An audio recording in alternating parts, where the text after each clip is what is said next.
Jamie Carragher has lost his touch. As on Monday night when he broke down Spurs' performance against Chelsea, he came out with the line that now that Thomas Frank is at one of the big boys and one of the bigger teams, he still has that Brentford and inferior club mentality when approaching games tactically. But it wasn't just that comment that didn't make sense to me. He went on to criticise Xavi Simons not being an attacking threat in the final third for Spurs, which I definitely agree with. This pass should definitely be made. He then goes on to criticise João Palhinha, a holding midfielder, not a creative outlet, a holding midfielder whose job is to destroy and break up play, for not making this minute pass into a forward play. It doesn't make sense. João Palhinha has the most tackles in the league. That's his job. His job is not to progress the ball. Yes, you do have defensive midfielders that can progress the ball, and they are fantastic.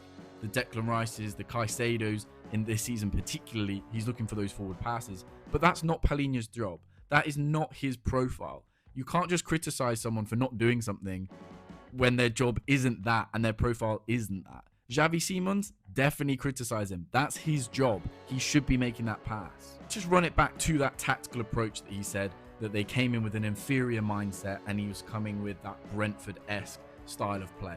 Yes, 3 shots and 1 on target is not good enough, but it was almost 50-50% possession. There was no complaint about Spurs' possession and attacking play style when they beat Man City 2-0 with only 40% possession. It was admirable when they went with 39% possession to draw with PSG in a Super Cup final. And in fact, Jamie, it was your Liverpool side that turned out losers to a Manchester United side that had only 37% possession and were lauded as a fantastic tactical approach in their game. Spurs' game plan was to come into the game with less possession. When they found themselves having more of the ball, they weren't adept enough to sort of tactically change things around and approach the game with a more dominant play style. This was Chelsea's last 5 games, where they've conceded in almost every single one, bar the Nottingham Forest game, which, may I mind you, they dominated Chelsea in that first half and were unlucky to not be at least 2 goals up.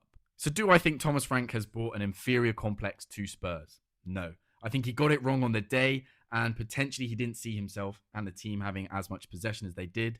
Meaning, correct, Jamie, Xavi Simons does need to make that pass. He does need to be braver on the ball. But I don't think that's come from Thomas Frank. I think that's come from a player that is lacking in confidence and needs a bit of a boost. That would have been better analysis than to go with the lazy media approach and just say, oh, Thomas Frank, he's come from Brentford and he can't handle it at a big club.